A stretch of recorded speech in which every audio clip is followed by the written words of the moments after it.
Assalamualaikum warahmatullahi wabarakatuh. Hai guys, terima kasih ya sudah nonton lagi channel aku. Di video kali ini saya akan membahas mengenai penyusunan laporan pelayanan administrasi kesehatan. Video ini akan menjadi part 1 ya teman-teman. Di video juga ini saya hanya akan membahas pengertian dari laporan, peranan laporan, syarat laporan, macam-macam laporan.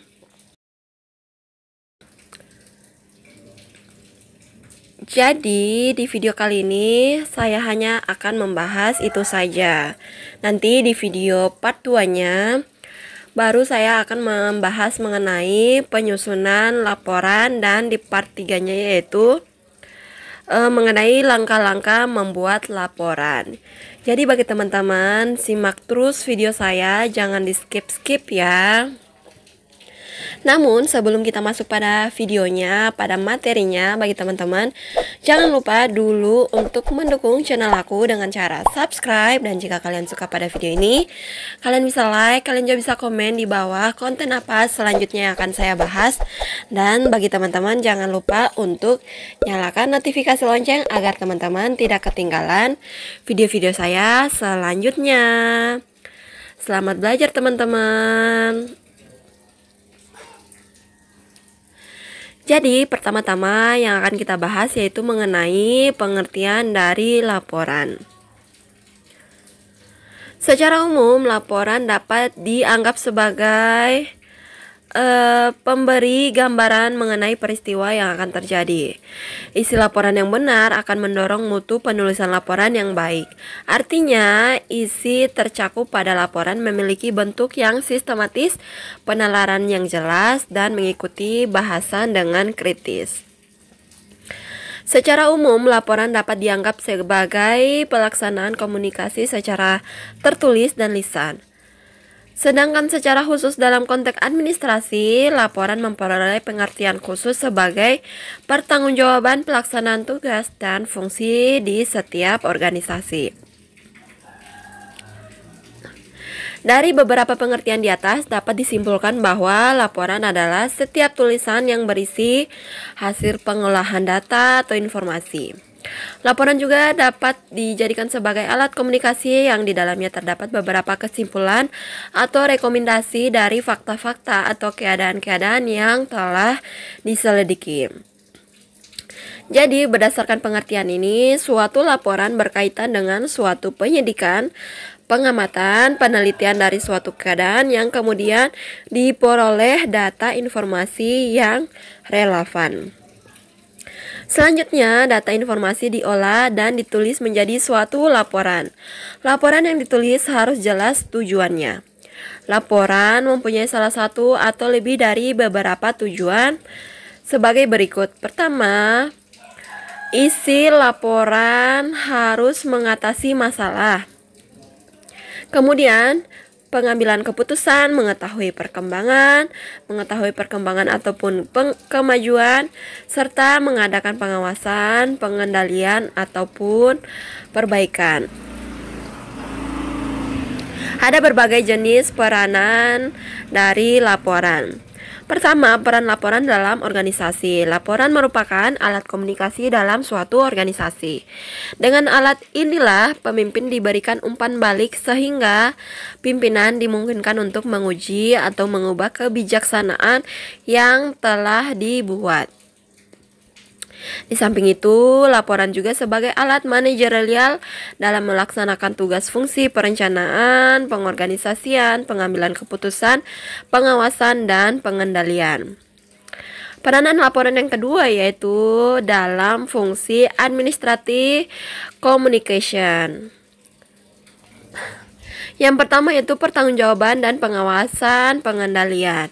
Laporan merupakan suatu pertanggungjawaban dari seseorang penjabat atau petugas kepada atasannya sesuai dengan tugas dan fungsinya yang dibebankan kepadanya. Dari laporan itu, seseorang atasan akan meneliti tentang pelaksanaan tugas dan fungsi oleh pejabat bersangkutan. Selain pertanggungjawaban, fungsi laporan, peran laporan yang kedua yaitu penyampaian informasi. Sebagaimana telah dikemukakan bahwa laporan merupakan alat untuk menyampaikan informasi. Peranan yang ketiga yaitu dalam pengambilan keputusan. Untuk pengambilan keputusan, seorang pimpinan memerlukan data dan informasi yang berhubungan dengan keputusan yang akan diambil. Data dan informasi ini diambil dari laporan-laporan yang disampaikan oleh semua satuan organisasi atau oleh pejabat dalam suatu organisasi. Peranan yang keempat dalam administratif communication yaitu alat pembina kerjasama. Laporan dapat berperan sebagai salah satu alat untuk membina kerjasama, saling tukar informasi, saling pengertian, dan koordinasi antara atasan dan bawahan sangat mendukung kerjasama yang baik. Peranan yang kelima yaitu alat pengembangan cakrawala wawasan. Dengan saling tukar informasi, maka pengetahuan kita sebagai pelaksana atau pimpinan akan bertambah luas dan mendorong timbulnya gagasan baru. Inovasi tugas dapat dikembangkan berdasarkan pengalaman orang lain. Syarat dalam laporan. Ada beberapa syarat yang baik dan bermutu adalah laporan harus lengkap dan objektif. Artinya, laporan tidak dibuat-buat, tidak dikarang-karang semaunya, dan tidak direkayasa berdasarkan kira-kira. Laporan yang benar dan objektif harus ditulis secara cermat dan dapat dipertanggungjawabkan. Oleh karena itu, laporan harus didukung pula oleh data yang lengkap dan akurat, sahih dan tidak kadaluarsa. Penggambaran laporan harus jelas dan mudah dimengerti. Penulisan laporan juga harus mengacu pada tujuan dibuatnya suatu laporan. Secara rinci, syarat laporan yaitu pertama harus jelas, artinya tidak berbelit-belit dan pendek. Syarat yang kedua harus langsung mengenai sasaran. Syarat yang ketiga harus lengkap. Syarat laporan yang keempat itu tegas dan konsisten. Syarat yang kelima, laporan harus tepat pada waktunya. Kemudian yaitu macam-macam laporan.